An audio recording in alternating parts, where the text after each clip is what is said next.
Hello everyone, this is Shubham, a physical education scholar. So today I am going to share this video on muscular system.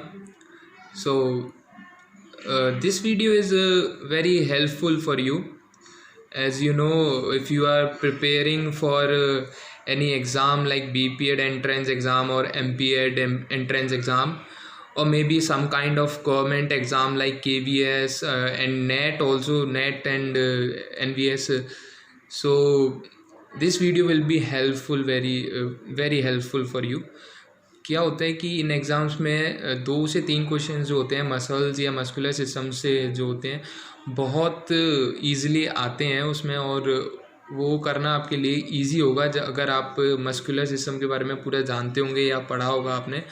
तो ये video muscular system के बारे में और आपको help करने वाली है ये सब जानने में। तो सबसे पहले मैं ये चाहूँगा, जो मैंने ग्रुप में आज फ़ोटो भेजा है, कि आप उसको please read it very carefully and then आपको वीडियो से पढ़ने में बहुत आसानी होगी अगर आप समझ जाएंगे उसको। तो बेसिकली स्टार्ट करते हैं। तो मसल्स बेसिकली होता क्या है, मसल्स हमारे सॉफ्ट टिश्यूज़ होते हैं, आपको पता ही है। तो मस्कुलर सिस्टम आज हम पढ़ने वाले। तो बेसिकली जब मैंने पढ़ा, बहुत सारी बुक्स में मैंने देखा हुआ है कि किसी में लिखा हुआ है कि 8 सिस्टम्स या 9 सिस्टम्स होते हैं हमारी बॉडी में, या किसी में लिखा हुआ है 10 सिस्टम्स होते हैं। तो एक्चुअली फिर मैं कंफ्यूज हो गया, तो मैंने सोचा कि मैं अपने आप ही कर लेता हूँ, लेट्स हैव अ काउंट कि कितने सिस्टम्स हमारी बॉडी में। तो फिर मैंने टॉप से करना स्टार्ट किया। तो फिर मैंने काउंट किया, चलो लेट्स स्टार्ट काउंटिंग। आप भी लिख सकते हैं इसको अगर लिखना चाहें तो सबसे पहला सिस्टम आपका आता है नर्वस सिस्टम, फिर उसके बाद आपका आता है respiratory system, then circulatory system, then digestive system, then excretory system. Excretory system के बाद आपका आता है रिप्रोडक्टिव सिस्टम, कह सकते हैं आप। देन उसके बाद आपका आता है मस्कुलर सिस्टम, जो कि हम आज पढ़ने वाले हैं जिसके बारे में, और स्केलेटन सिस्टम। तो देन इसके बाद जो आपके सिस्टम है, जैसे कि एंडोक्राइन ग्लैंड्स होती हैं, वो भी इंक्लूडेड होती हैं इसमें। एंडोक्राइन ग्लैंड्स हैं, एक्सोक्राइन ग्लैंड्स हैं। फिर उसके बाद आता है आपका लिम्फेटिक सिस्टम जो होता है, सुना होगा आपने। देन उसके बाद जो होता है हमारे सेंस ऑर्गन्स, यानी कि आइज़ या नोज़ या स्किन हो गई। तो इसके अकॉर्डिंग जब मैंने ये काउंट किया तो मेरे पास एटलीस्ट 11 सिस्टम्स हो रहे थे। तो ये सब आप नोट कर सकते हैं। तो स्टार्ट करते हैं मसल से। तो मसल्स आप जानती हैं, जैसे कि मसल्स सॉफ्ट टिश्यूज़ होते हैं। आप देख सकते हैं, प्रेस कर सकते हैं ये आराम से। तो ये सॉफ्ट टिश्यूज़ होते हैं, जैसे कि अब ये हो गए नेल्स हो गए, आपके हार्ड टिश्यूज़ होते हैं। तो इसमें बेसिकली क्या करना होता है, ये बनते कैसे हैं। तो कोई भी जैसा कि मैंने बोला सॉफ्ट टिश्यूज़ होते हैं, तो कोई भी टिश्यूज़ जो बनते हैं वो उसकी एक सिंपल डेफिनेशन होती है कि tissues is a group of cells, यानी कि tissues is a organization of cells, यानी कि कहें तो एक समूह होता है बहुत सारी सेल्स का, और जो कि टिश्यू बनता है। तो सेल्स से टिश्यू बनता है, टिश्यूज़ के बाद आपके टिश्यूज़ का जो ग्रुप होता है उससे आपके ऑर्गन्स बनते हैं, ऑर्गन्स का जो ग्रुप होता है उससे आपके सिस्टम बनते हैं। तो ऐसे ही सेम मसल में होता है। मसल्स में क्या होता है, सेल्स होती हैं, एम्ब्रियोनिक सेल्स कहते हैं हम उन्हें। एम्ब्रियोनिक सेल्स होती हैं जो कि एक मीजोडर्मल लेयर होती है, मीजोडर्मल। तो उसमें एम्ब्रियोनिक सेल्स होती हैं। तो वो जो होती हैं वो मसल्स टिश्यूज़ को बनाती हैं, मसल्स बनती हैं जिनसे। तो इस प्रोसेस को क्या बोलते हैं, मायोजेनेसिस बोलते हैं। आप लिख सकते हैं कि myogenesis, the process of making of muscles is called myogenesis. Muscles के बनने की प्रक्रिया को जो कहते हैं मायोजेनेसिस कहते हैं। बेसिकली मायोजेनेसिस आप समझ सकते हैं कि मायोजेनेसिस, मायो का मतलब, यानी कि अब मैं जब भी इस वीडियो में बात करने वाला हूँ या आगे जब भी बात करूँगा, तो मायो का मतलब आपको समझ लेना है कि अगर मायो की बात हो रही है तो ये मसल से रिलेटेड है। तो ये कुछ प्रीफिक्स सफिक्स होते हैं, जैसे जेनेसिस होता है। जेनेसिस मैंने बताया, जेनेसिस का मतलब होता है बनना, जैसे कि जेनिस, मायोजेनेसिस हो गया बनना। और ये कुछ तरीके के प्रीफिक्स सफिक्स होते हैं। लाइसिस होता है जिसका मतलब होता है टूटना, जैसे ऑस्टियोलॉजी होता है। ऑस्टियोलॉजी मतलब ऑस्टियो का मतलब होता है बोन से रिलेटेड, मायो का मतलब मसल से रिलेटेड। तो ये कुछ तरीके के प्रीफिक्स सफिक्स हैं, ये जो मैं वीडियो में धीरे धीरे आपको बताता रहूँगा। तो मैं कह रहा था कि एक मीजोडर्मल लेयर जो होती है, मीजोडर्मल एम्ब्रियोनिक सेल्स की, तो वो जो है इन मसल्स को क्रिएट करती है, मसल्स बनाती है, मसल्स बनती हैं उसे, और मसल्स को सॉफ्ट टिश्यूज़ के नाम से जाना जाता है। तो ये मसल्स जो होते हैं कनेक्टिव टिश्यू भी कहते हैं हम इन्हें। तो इसमें नेक्स्ट क्या होता है कि मसल्स जो हैं आपकी पूरे बॉडी में बुक्स में अलग अलग दे रखा है, बहुत सारी बुक्स में आप पढ़ सकते हैं। तो एक वेरिएबल है मेरे पास कि 630 से लेके 650 तक के बीच में मसल्स आपकी बॉडी में पाई जाती हैं। तो बेसिकली ज़्यादातर बुक्स में दे रखा है कि 639 या 640 मसल्स होती हैं हमारी बॉडी में। तो अब नेक्स्ट आता है आपका मसल्स का वेट, यानी कि मसल्स जो होती हैं आपके पूरे बॉडी वेट का, पूरे बॉडी वेट का जो है 45% होती हैं मसल्स को अगर वेट किया जाए, जो कि 640 के अराउंड होती हैं, तो पूरे बॉडी वेट का 45% होती हैं। तो मसल्स को क्या है, हम कहते हैं मसल्स को हम कहते हैं motor of the body, body की मोटर कहते हैं। क्यों? क्योंकि मसल्स जो होती हैं, मसल्स ही वो प्राइम फैक्टर हैं जो कि आपको स्पीड और मोशन प्रोवाइड करती हैं। यानी कि जो भी मोशन या लोकोमोशन जो भी होता है वो सिर्फ मसल्स की वजह से होता है, मसल्स आपको प्रोवाइड करती हैं, और इसीलिए जो है इनको मोटर ऑफ द बॉडी कहा जाता है, यानी कि बॉडी की मोटर। तो बॉडी की मोटर कहा जाता है। तो बेसिकली इनका काम क्या होता है कि जैसे मोटर का काम होता है कि वो चलती रहती है, एनर्जी प्रोवाइड करती है, इसी तरीके से मसल्स हमारी बॉडी की मोटर है। ये जो करती हैं, ये क्या करती हैं, सबसे पहले ये कॉन्ट्रैक्ट करती हैं और उसके बाद रिलैक्स करती हैं। Contract then relax, contract then relax. ये आप आगे पढ़ने वाले हैं क्या होता है कॉन्ट्रैक्ट में, क्या होता है। बहुत एक्टिन और मायोसिन फिलामेंट्स होते हैं, माइक्रो फिलामेंट्स होते हैं। तो ये आप जब मैं आगे एक वीडियो बनाऊंगा स्लाइडिंग फिलामेंट थ्योरी की, तो उसमें आपको पता चलेगा। तो जैसा कि मैंने आपको बताया 45% वेट होता है मसल्स का पूरी बॉडी का, और मसल्स को बॉडी की मोटर कहा जाता है। अब मसल्स में होता क्या है, मसल्स में एक्चुअली दो तरीके के फाइबर्स पाए जाते हैं, आप आगे पढ़ेंगे, रैट ट्विच फाइबर्स और slow Twitch fibres. Actually muscles में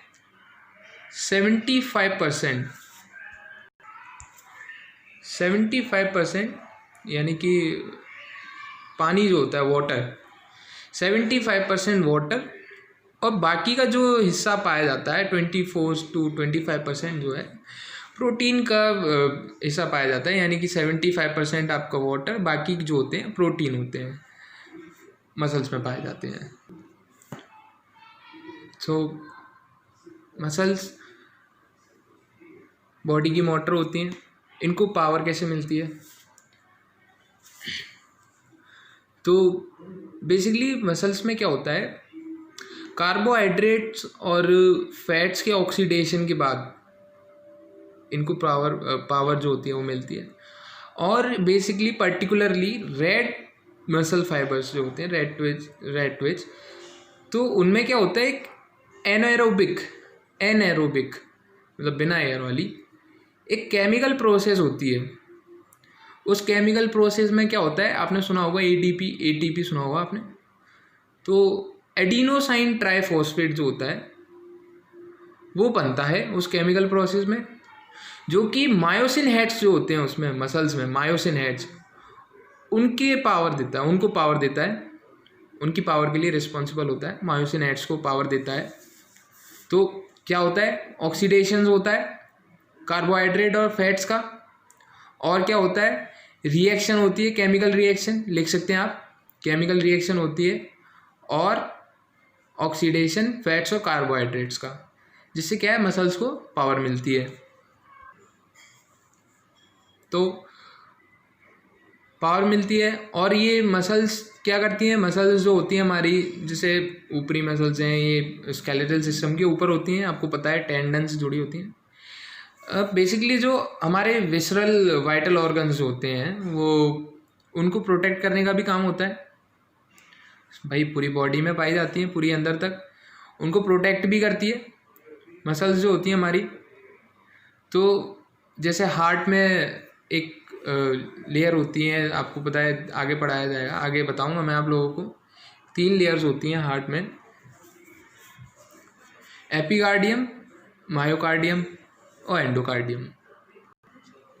ये तीनों हार्ट की लेयर होती हैं, हार्ट मसल्स की। तो इसमें क्या होता है, एपिकार्डियम, मायोकार्डियम और एंडोकार्डियम में मायोकार्डियम जो होती है वो सबसे स्ट्रॉन्गेस्ट कहें या मजबूत मसल कहें, सबसे स्ट्रॉन्गेस्ट लेयर होती है मसल्स की, जो कि कोई भी बाहरी जो आघात होता है या कोई कुछ धक्का लगता है मसल उसको, हार्ट को, तो वो उसे प्रोटेक्ट करने में बहुत हेल्पफुल होती है। तो ये 3 लेयर्स होती हैं आपके हार्ट मसल्स में। अब नेक्स्ट स्टार्ट करते हैं मसल्स के टाइप्स किस तरीके से होते हैं। आपने ये समझ लिया कि मसल्स किस तरीके से बनती हैं, मैंने आपको बताया। सेल्स होती हैं एम्ब्रियोनिक सेल्स, मीजोडर्मल लेयर होती है एक, उसे कहते हैं एम्ब्रियोनिक सेल्स की जो लेयर होती है उसे मीजोडर्मल कहते हैं, आप लिख सकते हैं। उनसे मसल टिश्यूज़ का निर्माण होता है और मैंने आपको बताया 75% वाटर होता है मसल्स में, 25% वाटर होता है। प्रोटीन के फिलामेंट्स होते हैं उसमें, मायोसिन, एक्टिन, जो कि हम आगे पढ़ने वाले हैं, स्लाइडिंग फिलामेंट थ्योरी पढ़ने वाले हैं। अब हम आगे पढ़ेंगे कि मसल्स के टाइप्स कितने प्रकार के होते हैं, किस तरीके से होती हैं, कितनी होती हैं। चलिए नेक्स्ट पढ़ते हैं। टाइप्स जो होते हैं मसल्स के, 2 तरीके से आप देख सकते हैं। जो फंक्शन होता है मसल्स का, फंक्शन किस तरीके से कर रही हैं, या जो स्ट्रक्चर आपका मसल्स का किस तरीके से है। तो सबसे पहले जो आपका स्टार्ट होता है, सबसे पहला जो टाइप आएगा आपका वो रहेगा वॉलेंट्री मसल्स। तो जब मैं वॉलेंट्री मसल्स बोल रहा हूँ तो इसका मतलब क्या है कि वॉलेंट्री मसल्स जो हैं, वो वॉलेंट्री का मतलब होता है कि आपके अनुसार काम करना। वॉलेंट्री मसल्स जो होती हैं आपकी इच्छा के अनुसार काम करेंगे, यानी कि वो बहुत कॉन्शियस होती हैं कि आप अगर चाहें, आप राइट मूव करना चाहते हैं अपने हैंड को तो आप राइट साइड मूव कर सकते हैं, लेफ़्ट करना चाहते हैं लेफ़्ट कर सकते हैं। तो उनका फंक्शन क्या है कि वो इच्छा के अनुसार, यानी कि वो कंट्रोल हैं, हम कंट्रोल कर सकते हैं उनको, वो हमारी इच्छा के अनुसार वर्क करने वाली हैं। तो इसलिए उनको क्या कहते हैं, वॉलेंट्री मसल। और स्ट्रक्चर उन मसल्स का कैसा होता है, स्ट्रक्चर अगर आप देखें तो स्ट्रक्चर रहता है उनका स्ट्रिप्ड स्ट्रक्चर रहता है, यानी कि धारीदार कहें, स्ट्रिप्ड वाला, या स्ट्रेटेड मसल भी कहते हैं उन्हें। तो ये डिफरेंट नाम है। इस तरीके से क्वेश्चन आता है कि स्ट्रेटेड मसल्स, जो स्ट्रेटेड टाइप्स मसल्स जो हैं वो किस टाइप्स की मसल्स का एग्जांपल है, इनवॉलेंट्री, वॉलेंट्री या कार्डियक, या इनमें से कोई नहीं। तो आपको जब ये ऑप्शन आएगा तो आपको लगा के आना है सीधे स्ट्रेटेड जो है वॉलेंट्री में आते हैं, क्योंकि उनकी बनावट क्या है, स्ट्रेटेड, स्ट्रिप्ड, धारीदार, और वो काम कैसे कर रही हैं, वो हमारी इच्छा के अनुसार काम कर रही हैं, यानी कि वो कंट्रोल में हमारी। तो इसलिए क्या कहते हैं, उन्हें वॉलेंट्री मसल कहते हैं। यानी कि वॉलेंट्री मतलब क्या होता है, जैसे वॉलेंटियर बोलते हैं ना हम किसी प्रोग्राम में, वॉलेंटियर का मतलब क्या होता है, जो अपनी इच्छा से करना चाहे, है ना। तो ये जो किसी के आदेश या निर्देश में काम करना चाहे, तो हम अपना जिस तरीके से आदेश देने वाले हैं या कंट्रोल करने वाले हैं, उस तरीके से हमारी मसल्स काम करती हैं।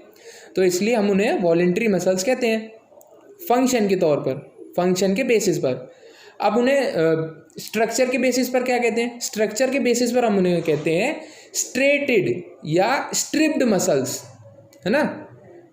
तो आप चाहें तो ये नाम लिख सकते हैं, क्योंकि 2-3 नाम होते हैं ये मसल्स के। तो ये बेसिकली ये सारी मसल्स जो हैं कहाँ पाई जाती हैं? ये जो स्केलेटल होते हैं हमारे, स्केलेटल मसल्स भी कहते हैं एक्चुअली इन्हें, क्योंकि ये मूव कर सकती हैं, ज़्यादातर स्केलेटल पे ही पाई जाती हैं। तो आप इन्हें लिख सकते हैं, क्या नाम हो गया इनका? फंक्शन के एक कॉलम बना सकते हैं आप, फंक्शन, और दूसरी तरफ आप लिख सकते हैं स्ट्रक्चर। तो फंक्शन इनका क्या हो गया? फंक्शन के बेसिस पर इनका नाम हो गया वॉलेंट्री, क्योंकि ये आपकी इच्छा के अनुसार काम कर रही हैं। और स्ट्रक्चर इनका कैसा है? स्ट्रेटेड। तो हम इन्हें क्या कहते हैं? स्ट्रेटेड या स्ट्रिप्ड मसल भी कहते हैं। और एक और अन्य नाम है इसका जिसे हम कहते हैं स्केलेटन मसल। अब नेक्स्ट आपकी आती है इनवॉलेंट्री। इनवॉलेंट्री का मतलब इन लग गया यहाँ पे। इनवॉलेंट्री का मतलब हो गया कि आपकी इच्छा से काम नहीं करेंगी, यानी कि अपने आप काम करने वाली हैं। तो जिन मसल्स पे आपका कंट्रोल नहीं है तो वो क्या हो गई? इनवॉलेंट्री मसल हो गई, है ना। तो जैसे कि अब आपकी जो मसल्स हैं, इनर मसल्स जो होती हैं, वो जैसे ऑर्गन्स होते हैं अलग अलग, जैसे कि डाइजेस्टिव सिस्टम के अंदर बहुत सारी मसल्स होती हैं, रेस्पिरेटरी के अंदर होती हैं। तो उनका काम क्या है कि वो लगातार काम करती हैं। मसल्स होती हैं अपने हार्ट में, मसल्स होती हैं, तो वो लगातार काम करती रहती हैं। आप चाहें उन्हें कि रोकना चाहें तो वो रुक नहीं सकती, है ना। क्या अगर आप चाहें कि रेस्पिरेटरी सिस्टम में आप अपनी जो मसल्स हैं उनको रोक लें, काम कर लें, या आप अपने हैंड को तो रोक सकते हैं कि आप हाथ घुमा रहे हैं, आपने रोक लिया, पर आप अपने रेस्पिरेटरी सिस्टम की जो मसल्स हैं उनको नहीं रोक सकते। वो 24/7 वो वर्क करती हैं, उन पर आपका कोई कंट्रोल नहीं होता, इसलिए उन्हें क्या कहते हैं? Involuntary muscles. जिनका दूसरा नाम क्या होता है? इनका दूसरा नाम होता है स्मूथ मसल्स भी कहते हैं हम इन्हें। जैसे हम स्केलेटल मसल कहते थे, जैसे कि स्केलेटल मसल कहते थे हम उनको, वॉलेंट्री मसल्स को, तो इनको हम क्या कहते हैं? Smooth muscle. अब विसरल मसल भी कहते हैं ना। विसरल क्यों कहते हैं? विसरल क्या होता है? हमारे इनर वाइटल ऑर्गन्स, जो हमारे अंदर के ऑर्गन्स हैं उन्हें हम विसरल कहते हैं। तो इसलिए हम ये हमारे वाइटल ऑर्गन्स को जो है सेव करती है, इसलिए हम क्या कहते हैं? इसे विसरल मसल भी कहते हैं। अब ये तो इसका नाम हो गया कि फंक्शन आपके कंट्रोल में नहीं है, तो इसलिए फंक्शन के तौर पर इसका नाम क्या हो गया? इनवॉलेंट्री। तो फंक्शन वाले कॉलम में क्या आ जाएगा? इनवॉलेंट्री। जब आप इसका स्ट्रक्चर देखेंगे तो स्ट्रक्चर होता है नॉन स्ट्रेटेड, यानी कि बिना धारीदार स्ट्रक्चर होता है। तो स्ट्रक्चर के तौर पर इसका नाम क्या हो गया? नॉन स्ट्रिप्ड या नॉन स्ट्रेटेड मसल। अब लास्ट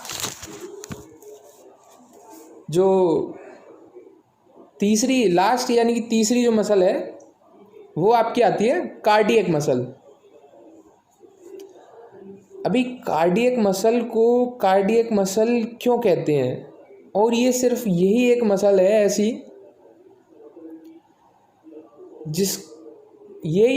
है ऐसी जिसमें इनवॉलेंट्री और वॉलेंट्री दोनों के फीचर्स पाए जाते हैं। तो अब दोनों के फीचर्स पाए जाते हैं इसमें, वॉलेंट्री और इनवॉलेंट्री, तो इसलिए इस मसल को जो है कार्डियक मसल कहते हैं। किस तरीके से कहते हैं? इनवॉलेंट्री कैसे है? क्योंकि भाई ये रेगुलर वर्क करती रहती है, हमारा हार्ट 24/7 धड़कता रहता है, धड़कता रहेगा, हमारा कोई कंट्रोल नहीं है उस पर। तो जिन मसल्स पे हमारा कोई कंट्रोल नहीं होता हम उन्हें क्या कहते हैं? इनवॉलेंट्री। तो हम कार्डियक मसल को इनवॉलेंट्री क्यों नहीं कहते? क्योंकि उसमें जो फंक्शन है वो इनवॉलेंट्री का है, लेकिन जो स्ट्रक्चर है, लेकिन जो बनावट है, वो जो बनी हुई है मसल, वो स्ट्रिप्ड है, स्ट्रेटेड। जो मसल होती है कार्डियक मसल वो स्ट्रेटेड होती है। तो क्या हुआ? फंक्शन तो वो कर रही है इनवॉलेंट्री वाला, लेकिन बनावट उसकी क्या है? वॉलेंट्री वाली। तो ना तो वो इनवॉलेंट्री में पूरी काउंट हुई ना वॉलेंट्री में। तो इसलिए हम इन मसल्स को जो है कार्डियक मसल्स कहते हैं। कार्डियक मसल हार्ट की जो मसल होती है, सिर्फ यही मसल होती है। इनको हम कहते हैं कार्डियक मसल। तो ये इस तरीके से होता है। तो जैसा कि मैंने आपको बताया, मसल्स में क्या होता है, मसल्स जो है टेंडन्स से जुड़ी होती हैं, यानी कि मसल्स के जो दोनों एंड्स होते हैं वो टेंडन्स से कनेक्टेड होते हैं बोन्स के साथ। मतलब सबसे पहले आपकी बोन्स रहती है, बोन्स के बाद जो है आपका टेंडन जिससे कि मसल जुड़ी होती है। एक एंड जो होता है मसल का, जैसे कि अब ये बाइसेप मसल है, तो एक एंड जो होता है मसल का ये कहलाता है ओरिजिन। अब दूसरा एंड जो है यहाँ पे जॉइंट के इस साइड, जो जॉइंट होगा एल्बो के पास इस साइड, वो आपका कहलाता है इंसर्शन। यानी कि दो एंड होते हैं एक मसल के। मसल कॉन्ट्रैक्ट करती है, मैंने आपको बताया, कॉन्ट्रैक्ट और रिलैक्स करती है। दो एंड्स होते हैं, कॉन्ट्रैक्ट और रिलैक्स करती हैं। यानी कि इस प्रोसेस को याद आया मुझे, रेसिप्रोकल इन्वर्जन, हाँ रेसिप्रोकल इन्वर्जन कहते हैं। ये कॉन्ट्रैक्ट करती हैं और रिलैक्स होती हैं। तो इसमें क्या होता है, दोनों एंड्स में ओरिजिन वाला जो एंड है वो हमेशा जो है कभी मूव नहीं करता, यानी कि इंसर्शन वाला करेगा। और जो इंसर्शन वाला जो एंड होता है वो हमेशा ध्यान रखिएगा, वो जो रहता है हमेशा जॉइंट्स के पास जो है वहाँ रहता है। ये मैं आपको स्केलेटन मसल्स के बारे में बता रहा हूँ।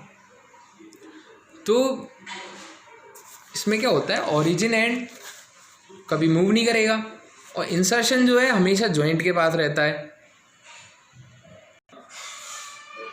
तो इस तरीके की मसल जैसे ये हो गई, बाइसेप्स हैं, ट्राइसेप्स हैं और डेल्टॉइड हो गई। तो इन मसल्स में क्या होता है, एक प्रोसेस होता है। मतलब जैसे आप फेंक रहे हैं, यानी कि आप बॉल फेंक रहे हैं,